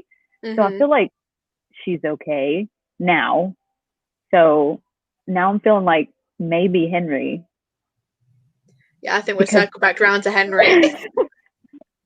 I don't even think I can defend him because sure, in big stuff, like, he'll absolutely bullshit his way out of murder. But also, just, as you said, he's really extra. So I feel like even in just small things, he would feel the need to create drama where it's completely unnecessary. Yeah, that's fair. Okay, we'll give that one to Henry, and then Henry and Spike are both tied for 2, so... Okay, the next one. Would be super uncomfortable in a strip club. Let Spike out because he'd be so comfortable there. I'm just like imagining all of these characters in a strip club. That's just the funniest. I feel like Feyre would be into it. Yeah, probably I feel like she'd be into it. Them. Yeah, like it wouldn't be a thing. It would just be a party. Miss Danvers would hate it. There's no way you could. Over her cold, dead body would she be there? She'd be like, "This is the most improper thing. What are these people doing?" No, not happening. I'm going to systematically destroy each of their lives for making me be here. I don't feel like I could defend her. I think that's just hands down her. Yeah. Yeah, we'll give that one to her. Cool. And what a weird card for her to win. This is why I like these cards, because they're all just strange. So mixed. Okay. Okay, the next one is can be convinced of anything. So super gullible. I feel like Feyre is very gullible. Just taking from the first entire book. Oh my gosh. Yeah, and like the good chunk of the second book as well, where she's just like, oh yeah, no, of course. Why would I use my powers? Why would I do that? I make myself a target. I just like, I couldn't wrap my head around someone who was like raised to survive like that, just was like completely aloof most of the time. I was like, that doesn't even make any sense. Those do not go together. But yes, I'll vote her for sure. Completely believed it. Cool. I'm glad we were all unanimous on that one. Literally all 4 of us went. Yep. I was impressed with Feyre. She was doing so well. Like, no points until that point. Yeah. She was the only one. Okay, the next one is going straight to hell. So does not stop at go. Does not collect 200 going straight there.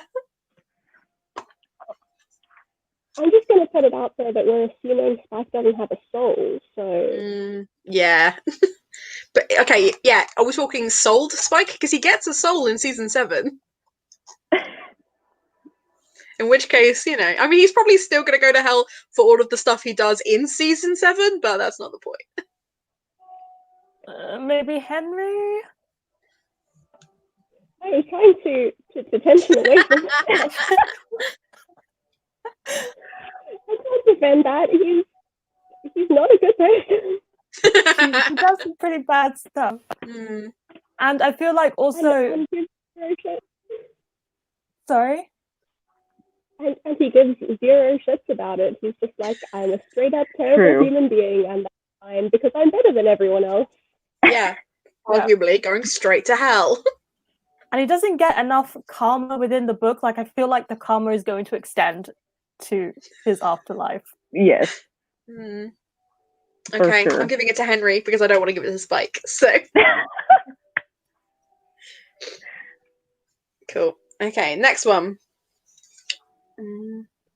Refers to themselves in third person.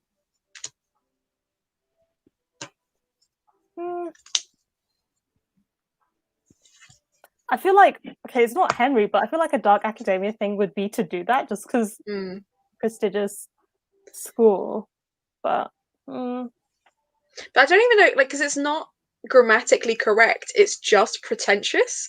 So it's which character would lean into being pretentious. Because I feel like it wouldn't be Miss Danvers because she would say one is going to do this or one would not do that, which isn't really third person.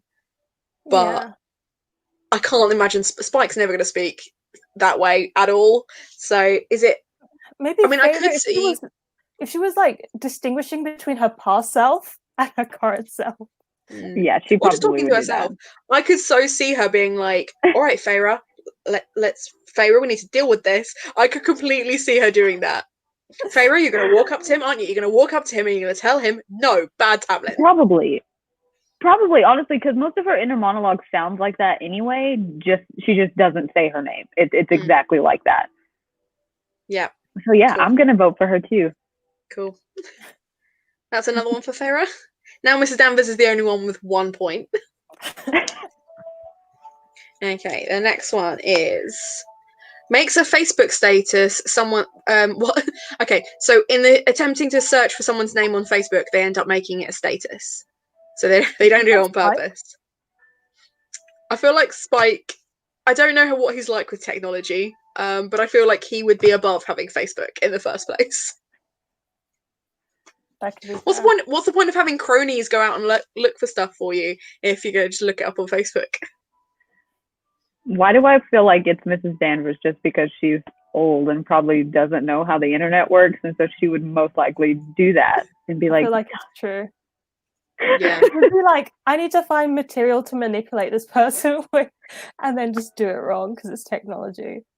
But then I think also once she realizes that that's something she can do and how much I mean, I don't know if you've ever had it happen to you where someone has just put your name as a Facebook status, but the panic that you feel when you're like, what?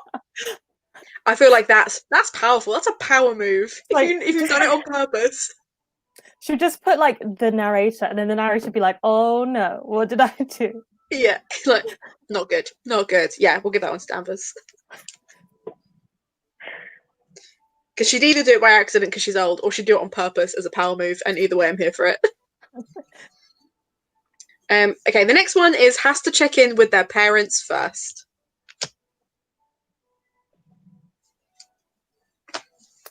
I would argue that although Feyre doesn't check in with her parents as such, there are certain people much older than her that she does check in with quite a bit. No. Yeah, I would say that too.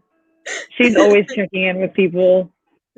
Making sure that she's making the right move. Yes. I can see it in your face the moment I went, I would argue. You went, no. As soon as you read the question, I was like, oh. Yeah. Me. No one else is going to. No one else cares. Yeah. That's another one for Feyre. No. Is that so 4 now? No, you're on 3. So it's 3 for Feyre, 3 for Henry, and then 2 for Danvers and Spike. Oh no. But first to 5. There's not a punishment for this, so it doesn't really matter, but okay, the next one is obsessed with their own butt. Not Miss Danvers, that's a forbidden place. You don't go there. Why do I feel like that would be Spike? For sure. Yeah, probably. But I'm still not over Olivia's comment. No, that that is not allowed. That was really funny. I enjoyed that. But yeah, I mean, I can't. The moment it said it's the idea that you're stood in front of a mirror contorting yourself to look at your own butt. Who can I see doing that? I can't really see Feyre doing that because she's got something more important to do. I don't know Henry well enough to say it was Henry. You're right about Danvers. It's not Danvers, but Spike, I could 100% Definitely. imagine just being like, you know, like, Yes. yeah. Yeah, that's fair. No discussion required.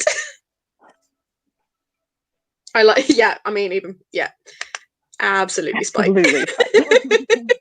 No question. No question. Okay, next one is could network at a funeral? I feel like Henry could easily do this. I was gonna say that too. I don't like this game anymore. I like that. So we're giving that one to Henry then, are we? You've Yes. been outnumbered. Outnumbered. So one more, Kelly, and then your character loses. I hope you're okay with that. I don't even feel like I can defend him in any of these things. They're so obviously him. Yeah, that's fair enough. Okay. Actually reads the instructions. That's not Spike or Feyre. They're not reading No. instructions. But I could argue Miss Danvers might. Or she'd probably have written the instructions. Probably would have written them. I feel like Henry would as well. Oh, would he? Would he bother? I don't know. I feel like he'd kind of disregard the instructions and completely that's make up something for himself. I feel like it depends on what the instructions are. From what I gather, I feel like he probably would either get someone else to do it or would just have it done for him. From like True. what I've heard, I feel like whereas Danvers, I can't see her necessarily disregarding the instructions, but I feel like she's the one writing them, so therefore she is going to read them because she's, you know, Writing them, yeah. And if it was Mm. instructions to like how to run a manor or something, she'd read that. or if there was like some newfangled thing being brought into the house, because she'd need to know so that she could then rub Yeah. it in the narrator's face that she knows She and reads she doesn't. instructions on how to destroy people, and then she Yeah. reads Oh, she them. wrote the manual on that. She knows. Okay, let's give that one to her. I mean, you're still, you know, we're all for 3 now, except for Henry that's on 4, so we're doing okay. Wakes up with half of a burrito in their bed. That's not Miss Danvers. No. I feel like that'd be Spike for sure. Like 100%. He doesn't even eat, but he's gonna have half a burrito in his bed and he's not sure would. where from or why. All you know is that now everything smells weirdly of bean. Yeah. I Okay, that like one's Priscilla's Spike. comment about I didn't even know 3 of these characters before this game, but now I feel like I do know them. Yeah. Yeah, that's fair. Okay, next ones. Would alphabetize the spice rack in their free time? No comment. I was like, I'm not going to say anything because I've thrown Miss Danvers under the bus every single time so far, but we know. But there's no like there's no defense. I know that just like. Well, I think, you know, guilty by omission. I think that. Yeah, I'll give that one to Danvers. Okay, so Feyre is the only one with 3 now. Everyone else has the possibility to lose in the next round. Oh, I'm scared. I'm getting competitive, guys. We'll pay you back later. Not Miss Danvers. She's not lending you money or borrowing money in the first place, so No. not her. Why do I feel like that's Feyre? I Like, do too. Because Many- that's how she's been doing things. Is just, I'll do this. We'll do it later. Don't worry. Yeah. Do this for me now, and I'll do this for you later. Favors rather than cash. I feel like she's Yes. like, oh, yeah. Yes. Yeah. Are we all in agreement that it's Feyre? I think so. That's cool. I knew we were going to even out here. I knew this is where it was going to happen. But this is it. This is the card that's going to decide it. This is the round. How exciting. I hope it's a good card.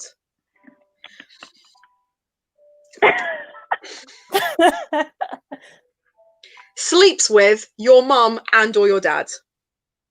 Well, I think the game is over. All right, guys, I'm out. So glad we got to play this together. Yeah, that's Spike. There's absolutely no way any of the other characters are doing that. But the moment I read it, I was like, yeah, I can't even defend it because I know 100%. I've read the fan fiction where suddenly there's an argument between like Buffy and Spike, and then Spike's like, yeah, well, I slept with your mom, and she's like, you didn't. And he's like, no, I might have done. And I'm like, oh no. Oh no. So yeah. Brilliant. Oh, that was funny. All right. I'm super grateful for Mrs. Danvers because I feel like without her, Henry would have lost long ago. They're quite similar, aren't they? I guess. Yeah. I bet Miss Danvers is in some way related to Henry, in some way or form. She's like his aunt or his great aunt or something. Yeah. Definitely. They go for tea every now and then and talk about all the people they've manipulated. Did you guys want to play another round? On the table.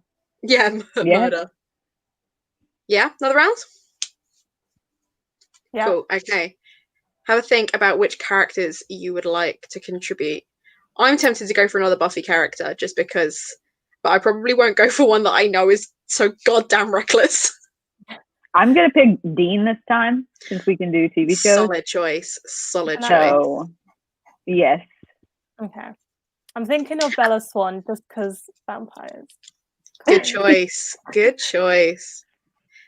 And they're very different characters. Go on. I'm kind of feeling Jonathan Harkness because I feel like he's so boring that none of these things are going to apply to him. Where's he from? Is that Jonathan from Dracula? Yeah. Yeah. Oh, okay. Yeah. I will be able to argue that he can do some of these cards because I've seen some of these cards and I know that any man who thinks that his girlfriend is absolutely fine when she's being pursued by a demon, he's got some stuff going on. Okay, people in the comments, give me a character. I will go with one of your characters. So, let's think. Doesn't he flirt with Joyce at one point? No, he doesn't. So he doesn't actually in the TV series. There is a moment where they're sat in the living room, and Joyce goes, "Don't I know you from somewhere?" And he goes, "Yeah, you hit me with an axe once." And then she's like, "Oh," and he's like, "Get away from my daughter." And she's like, "Oh." But they don't flirt. That's as close as it gets. It's one of my favorite scenes. Giles is a good shout. I love Giles. Giles is a great character. Yeah, let's go with Giles. Okay. Because again, he's done some stuff. He had a wild childhood. I'm just trying to place Simon Lewis. Is that the Mortal Instruments? Was that his last name? Oh, okay. Yeah. Oh, I do love Simon. Cersei would also be a good one. I love Isabel more than Simon, but Cersei is a good one too. Maybe I'll add another one. And I'll defend two. Intriguing. Yeah, I'm going to add Cersei, just because. Can I change mine to Simon? Yeah. Yeah. Okay, so we've got Dean from Supernatural, Bella Swan, Simon Lewis, Giles, and Cersei. I think we can tell we're vampire lovers. Yeah, we're obviously big fans. Okay, the first card in this round, make sure I've got the wrong, no, that's the wrong set. I was like, are these are the ones we've already had, so I need to put those away. Okay, first card is, says bro as both an insult and a compliment. I feel like that is Dean. Yeah, I feel like Simon might try, but he's not going to do it with so many angel killers around. It's just not going to work. But I feel like Dean is just bro, like it's just going to be effortless. Yes. Sam knows exactly what he means. He would even say to his brother in a compliment and an insult way. Yeah. Yes, exactly. Because they already use dude all the time, so it's exactly the same. Yeah. So, yeah. Okay, there you go. Off to a great start, Tish. I picked the worst person for this, but I really wanted to see how this turned out. Love that. Okay, next one. Has a heart-to-heart with a homeless guy. No, Dean has no feelings most of the time, so definitely not. He's not talking to strangers. I feel like No. Simon would. I feel like Simon is the one that's just, he's having a really bad day. All of the, soldiers are just not really paying him attention. He's found someone to talk to about it. And it's a homeless guy. I feel like Cersei might, because she knows what it's like to be an outcast and to have everyone judge her based on what she looks like. That's so true. She might show some sympathy. Yeah, no, you're right. And also, because she won't even necessarily think of it. Sorry, what were you going to say, sorry? If they get her on a good day. I feel like even on a bad day, because I feel like she doesn't really, when she talks to humans in general, she doesn't really see much difference in them, no matter like their class. Like, because she obviously spends time with her sister's husband, who's a king, but then she also like hangs out with common sailors and things like that. So I feel like, she wouldn't necessarily have the heart to heart. She wouldn't necessarily share her feelings, but she would have the heart to heart in that she would listen to theirs and listen to what they've got to say. Yeah, you're right. You're right. We'll give that one to Cersei. Okay. Is mentally undressing you right now? That's Dean. That's Dean. Not just now, all the time. Oh, all the time God. undressing you. Oh my gosh, yeah. Yep. When is he not? When is he not? That's a really good question. Mm. He's even fallen for monsters, yeah. Mm-hmm. So yeah. Oh, he's not discriminatory at all. No. He's like, you're hot, I like it, let's go. Let's go. Let's go. Yeah, giving that one to Dean too. Okay. This might be a short round. Yeah, well, I think we thought that last time for Spike, but actually he did all right in the end. He lost, but he did all right. There was a couple of times when it balanced out. Would be a polygamist if it were legal. I don't think we can give that to Dean because I can't really see him as like the marrying type. There's a couple of times where he tries to settle down and it doesn't really work. So no, they always die. So yeah, he wouldn't want to like losing one was bad enough. Losing several all in one go, not worth the risk. I think he'd like it in theory, but he wouldn't like do it. Not in practice. Whereas Bella has 2 husbands right up until the time she has a child. So I was trying not to say anything. Anytime you go quiet, I'm like, I know. I'm just trying to think. I feel like first as well, maybe, because I don't know. Well, no, I'm just trying to deflect stuff, aren't I? I feel like she has the potential to like not want to commit to one person, but I don't think I can argue that from that. Thoughts? Anyone else? Anyone disagree with Bella? Because I'm so ready to put it down for Bella. I think I was gonna say Bella too, just because I think if they were both okay with it and she was okay with it, that they happy family right there. The thing is, in the books, at one point, Edward is like, as long as you don't have this baby, like you can share us. I'm down for that. So I feel like it's definitely an avenue that they could have gone down. Yeah. There's someone has done. They've taken like all the trailers and recut them, and they've basically taken Bella out of them. So instead of it being like a love triangle between them, it's a love triangle because Jacob and Edward love each other, and they don't know how to tell Bella. I would watch that. I would watch that film where they're just like. So many fan fictions where it's like actually it's just them two who are in love with each other, but they don't want to admit it because they're like, opposite sides Romeo and Juliet kind of situation, and I'm like, it's too true. Thing is that I feel like Bella would be down. She'd be like, cool, finally, I don't have to make a choice. I can love them both. And they love each other.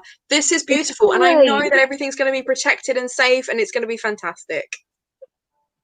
Win-win. But yeah, Bella's getting that point. Okay, the next card is... probably owns a sex toy. Well, Bella's underage for like a large chunk of like the books and stuff, so I don't really want to think about it. Edward wouldn't even let her, to be honest. And Simon is also underage. She'd be too awkward to do that. So it's down to Dean, Giles, which I don't even want to think about, and then Cersei. I could see Cersei, but that's just She's because I feel alone like on she's that lived island. forever. Yeah.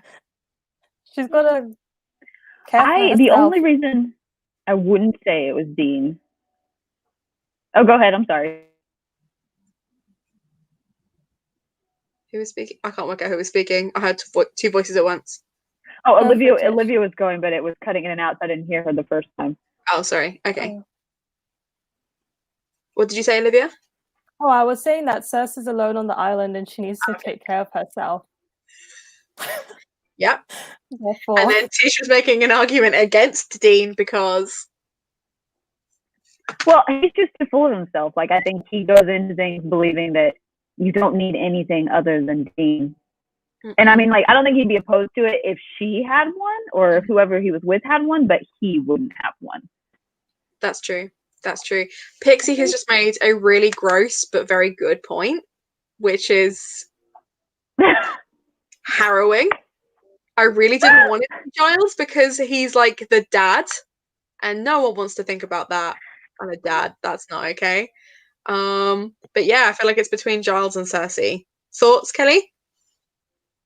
I'm kind of with Olivia on this. I feel like it's more Cersei. I think it's Cersei too. Okay, Cersei it is. Mainly because I don't want to give it to Giles. That's really gross. Just don't want to think about it.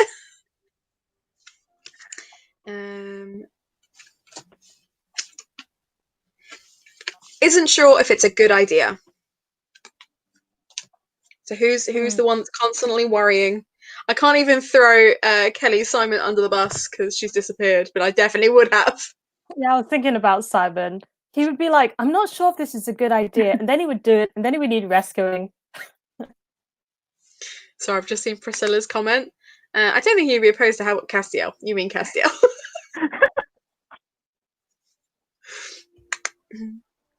I love that. That's hilarious. But yes, I feel like Simon out of all of those people is the one that worries the most. I feel like Giles, it's not that he isn't sure it's a good idea. He either thinks it's a good idea or a bad idea. There is no in between. And whereas the others are just like, it's an idea. Let's go with it. Do you want to? Sam and Dean only have bad ideas. Do you want to read the card that's for true. Kelly? Oh yeah, sorry. So Kelly, what you missed was the current card we're working on isn't sure if it's a good idea. Which then I was like, Simon, but you weren't here for me to throw you under the bus. That's his whole life. True. Right, okay. Simon can have his first point. I don't feel quite so bad because it's only the one. Okay, next one. Just wants to cuddle. I feel like Simon. Yeah.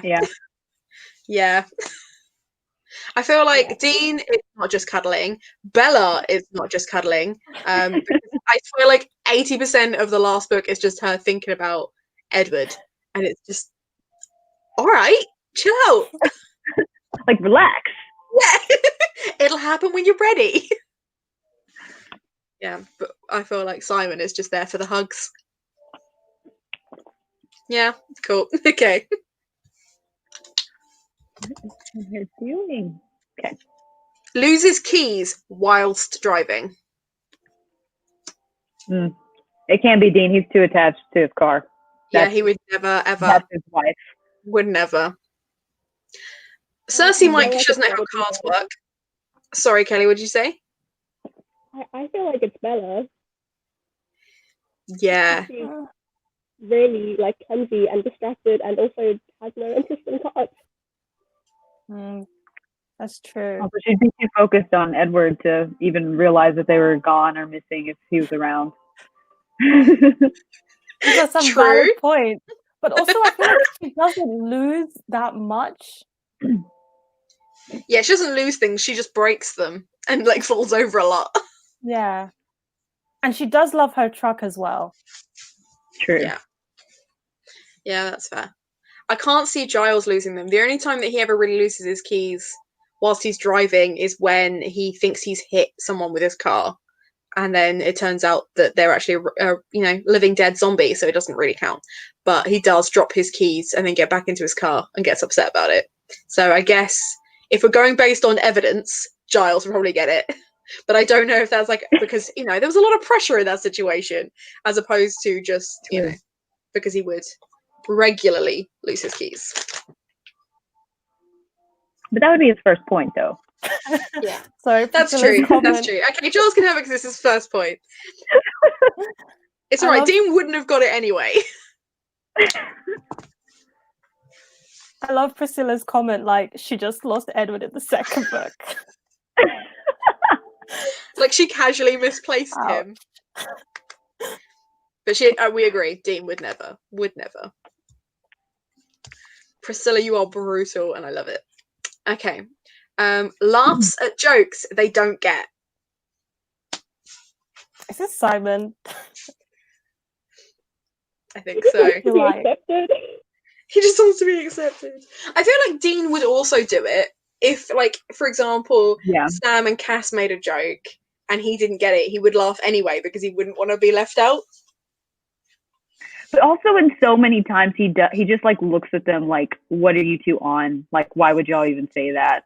So it's like in between, or he'll say something back, but it'll be just like a read of what they just said. Yeah.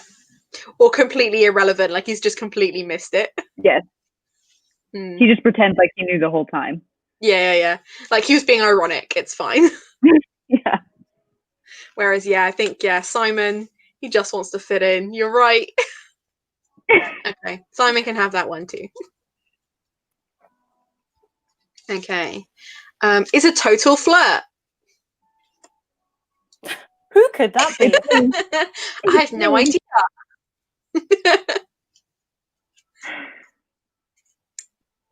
Thoughts, Tish? I don't have any. He is and he needs a bigger word for that because that is definitely him. An understatement. Every time. Is anyone on 4? No. So we have Dean and Simon are on 3. Bella and Giles are on 1, and Cersei has 2. Okay, cool. So none on 4 yet. Giggles at everything. None of them are really gigglers. They're not like, they might like be a cheap laugh, but they're not gigglers. I can't really see, like, Dean isn't a giggler. That's not gonna happen. Yeah, Bella's not really a giggler either. No. I feel like, did Bella ever laugh? I feel like I never remember her like really. She's too laughing. sad about not being a vampire to like have fun. But even before, like, she's sad about it's like so bad. It's like a third of the first book where she doesn't even know vampires exist, and she's still sad. She's still not laughing. Like, she meets all these really fun people who are like I always think about this as like an adult, because as a teen I was like, oh, I get it, teen angst, I just want to be on my own. As an adult I'm like, right, I miss when the easiest way to make friends was to just turn up to somewhere because people would just talk to you. Whereas now as an adult, if people talk to you strangely, you're like, I don't know who you are. What is this? Like, unless it's like work related, I don't know how to talk to you. I don't know what this is. And her humor is also quite deadpan. Like, it's not laugh out loud funny. She's not lolling anytime soon. Yeah, I feel like sorry, Kelly, what are you gonna say? I feel like she also takes herself really seriously, which is part of why she doesn't want to be friends with any of these fun people, because she's like, oh, they're so immature, like, I'm so wise beyond my years. Yeah. She had I'm not like other girls energy pretty bad. Yeah, that's so true. That's so true. Was there, am I making this up? Was there a chapter or a scene where Simon got given I know he got given like a potion-y thing that made him go all weird, and then he got like drawn towards vampires. But I feel like there was a bit where he drank something that made him act really silly. But I can't remember if I'm making that up or if I'm just like mixing that up with like another book. Because I feel like if that's gonna make him giggly, that might work. But I can't. Other than that, I really can't see any of these characters being giggly. We might have to skip that card and move on. Don't know. What are your thoughts? Yeah, we can skip it. Cool. Okay, the next one then is repeatedly messes up beer pong rules. I mean, I can't. Dean is the only one I can see playing beer pong, but I can't see him being like he'd get competitive to the point where he'd know all the rules so that you Yes. weren't messing up, as Yes. opposed I to feel like he does know the rules already. Like, yeah. Yeah, because he drinks every night, goes to bed, throws a cup of like a half a whiskey back. He would definitely know. Simon might get them wrong because he's just trying to catch up and keep up with his friends, but he's not doing a great job. I think Bella would have like no idea. Like her playing would be the funniest thing, and she just wouldn't have any idea. Imagine her versus Emmett. Like, just imagine that game. And then Emmett then tries she to would- like tag Rosalind, and she's not having it. She's like, I refuse to play with Bella. I don't like Bella. She's not my family. And Emmett's like, oh, come on. And then Bella has like already like realized that she's nearly drunk all of her cups anyway. She's already lost. I feel like they would play it, but Bella would pay very much attention to the rules, just because when it comes to Emmett, she's really competitive. Like, she wants to win at something.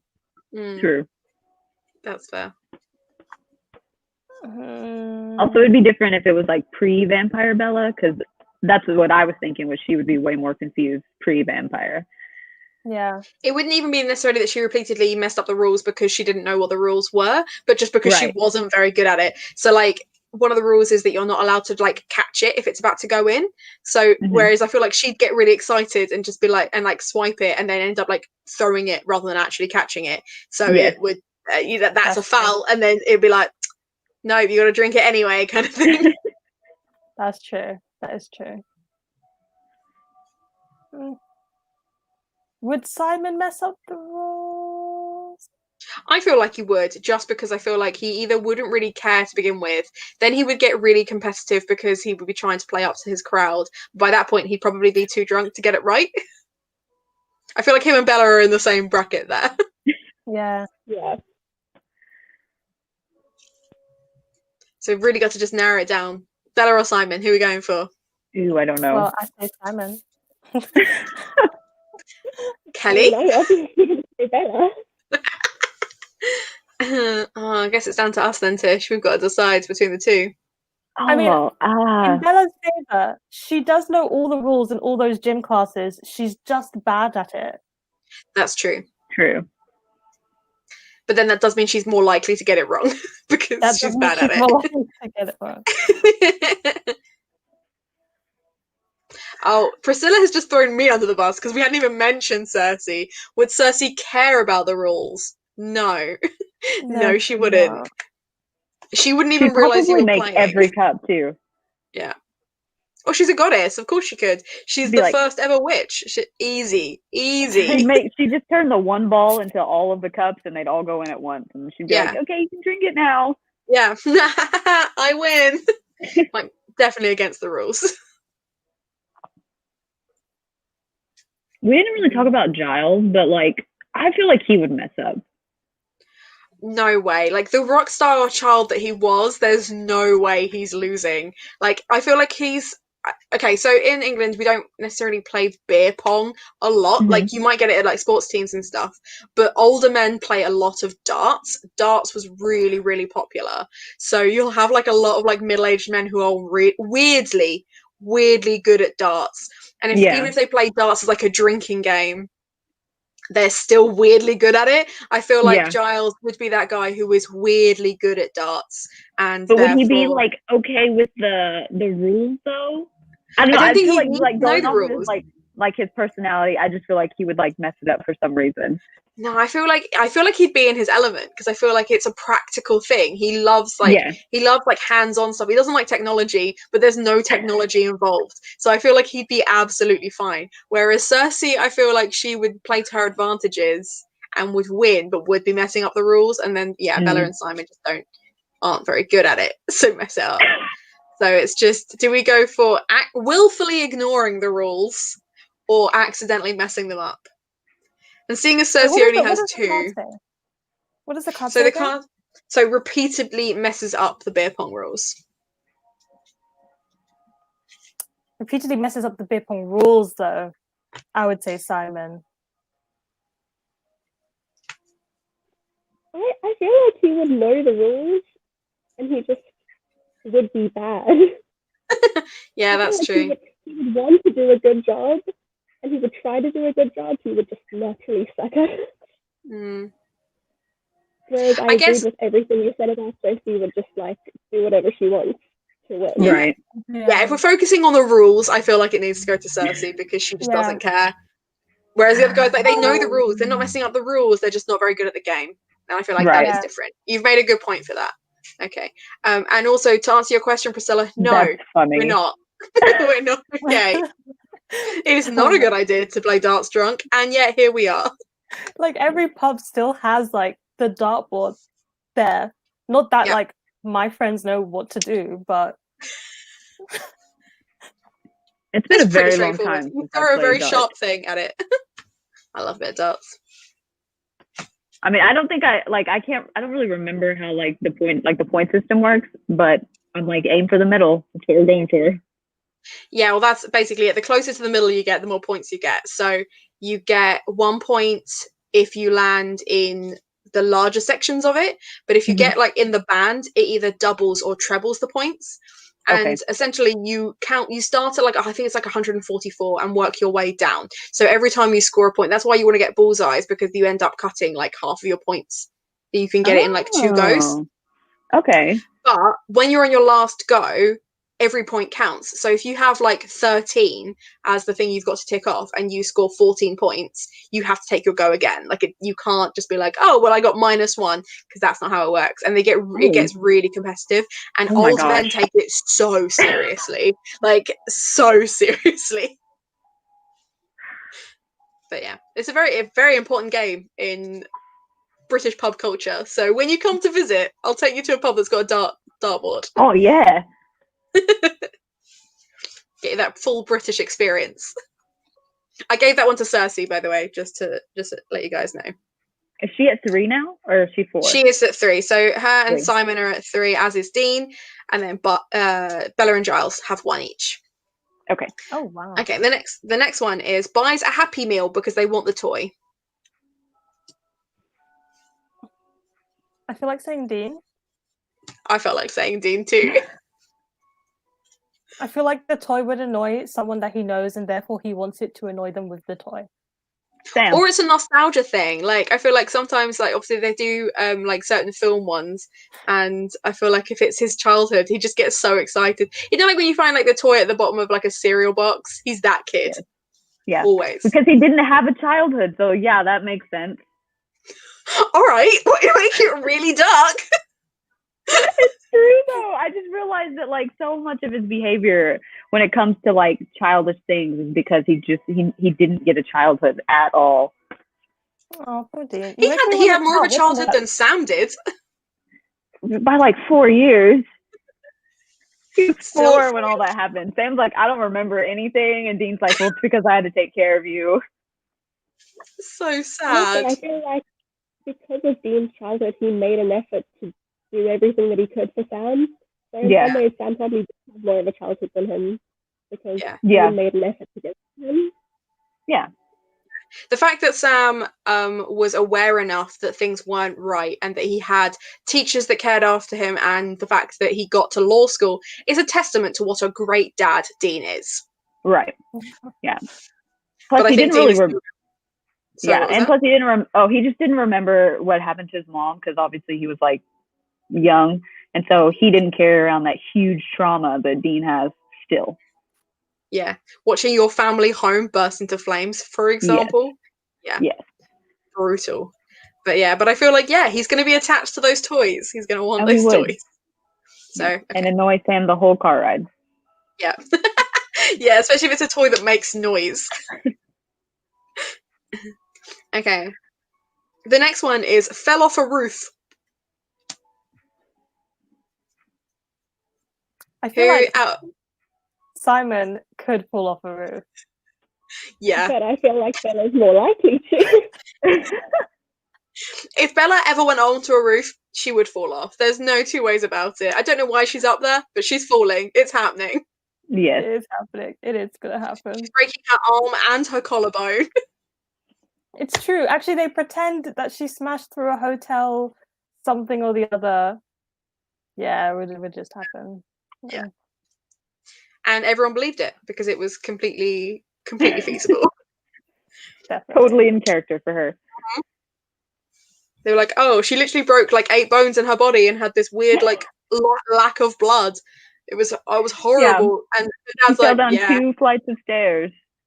that's hard work. So like fall down 2 flights of stairs, because usually stairs obviously have a curve. So that's like you're propelling yourself enough to go all the way around. Like, have you thought about that? Like, that blows my mind. Like, we've got 4 flights of stairs.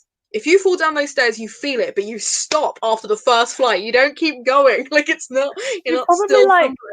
She probably fell, got up, stumbled down the next flight of stairs, and then continued. Fell through the window. Yeah, out the window. Yeah, casually just put her arm through it, kept going. I just can't, like, I remember hearing that on the movie when her mom is telling her, like, they said you fell down 2 flights of stairs and then went through a window. I'm like, how did anyone really believe this? She looks fine. She just has no scratches anywhere. No bruises, nothing. So true. That's how little her mom cares. Her mom was just like, oh, I heard this happened to you, and I immediately believed it. No. I can't believe you're totally fine except for that one part. Yeah. Yeah. Whereas Charlie is like immediately like suspicious of Edward, because he's like, no, he's been weird from the start, and now you have all the no, he's a police officer. He has seen domestic cases before. He knows exactly what this is, and he's not happy about it. But yeah, I'm giving that point to Bella. Yeah, she deserves that. Okay. Hates their job but refuses to quit. Oh my gosh, what does that mean? Oh, bless him. But it's a very important job. He can't quit. He's tried several times. That is so perfect. He's literally like the poster board for that card. Mm-hmm.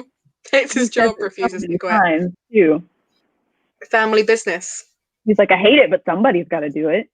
True. It's true. Even to the point that he gives up on his dream, his gin dream, to be like, nah, those people's lives, they're like really important to me. So, such a good little bean. But it does mean you've lost. Yes. I knew it. Yeah. It lasted a lot longer than I thought I was going to be fair. Yeah. Only Giles scored 1 point. Everyone else got 2 or 3. So they did okay.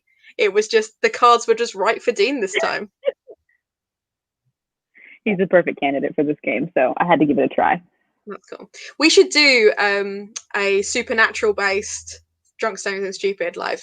Because I did quite a few of them, but I kind of exhausted myself, where I was like, I did like one every week for like 4 weeks and was like, this is too much. I'm exhausted. I've got to take a break. Yeah. But yeah, we should definitely do that. That'd be fun. But yeah. Did you want to do a third round, or want to leave it there? Because we've been chatting for 2 hours. So if you guys have places to be, I completely understand.